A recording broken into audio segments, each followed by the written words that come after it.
નમસ્કાર, હું છું અંજલિ રાવલ અને તમે જોઈ રહ્યા છો કેટીવી ન્યૂઝ ગુજરાતી।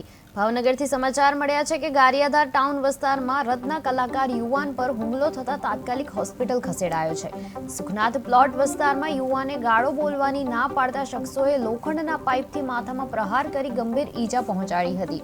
આ ઘટનામાં ગારિયાધાર પોલીસમાં જગદીશ પરમાર અને દિનેશ ભાલિયા ગામે એ લોકોની સામે અત્યારે ગુનો નોંધાયો છે।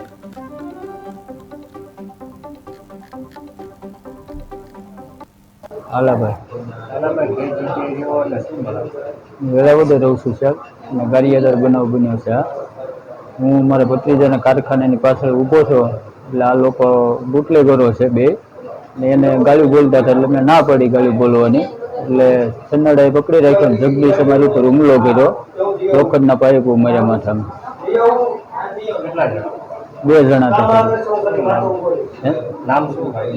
એકનું નામ સનેડો છે અને એકનું નામ જગદીશ છે। બે બુટલેગર છે અને અવારનવાર આવું દારૂ પી પીને બવાડા જ કરે છે। કોણ? હું અત્યારે હોસ્પિટલમાં છું ભાવનગર। એ લોકો પાયપો હતી, પાયપો હતી સાહેબ।